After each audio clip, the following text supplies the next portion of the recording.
حضرت نوح علیہ السلام نے اپنے بیٹے کو ایک وصیت فرمائی تھی، نبی کریم علیہ السلام نے اس کو بیان فرمایا ہے۔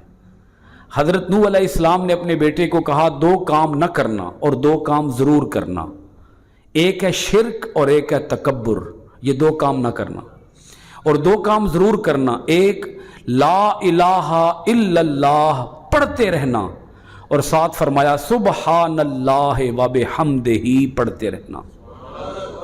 یہ 2 کام ہیں جو تم نے کرنے ہیں، ایک کیا ہے؟ لا الہ الا اللہ پڑھنا ہے، اور ایک کیا ہے؟ سبحان اللہ و بحمدہ پڑھنا ہے۔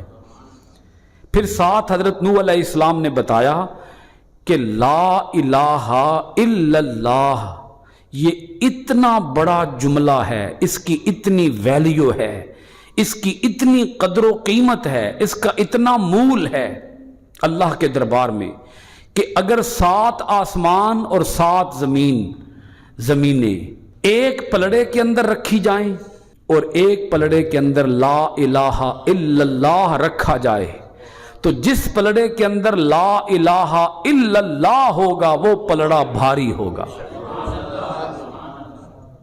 آپ اندازہ لگائیں یہ لا الہ الا اللہ ہے کیا؟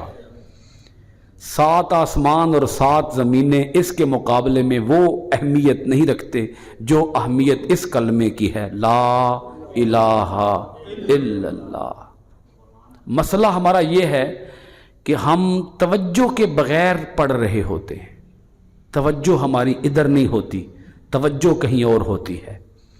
جو میں سر بسجدہ ہوا کبھی تو زمین سے آنے لگی صدا، تیرا دل تو ہے صنم آشنا، تجھے کیا ملے گا نماز میں۔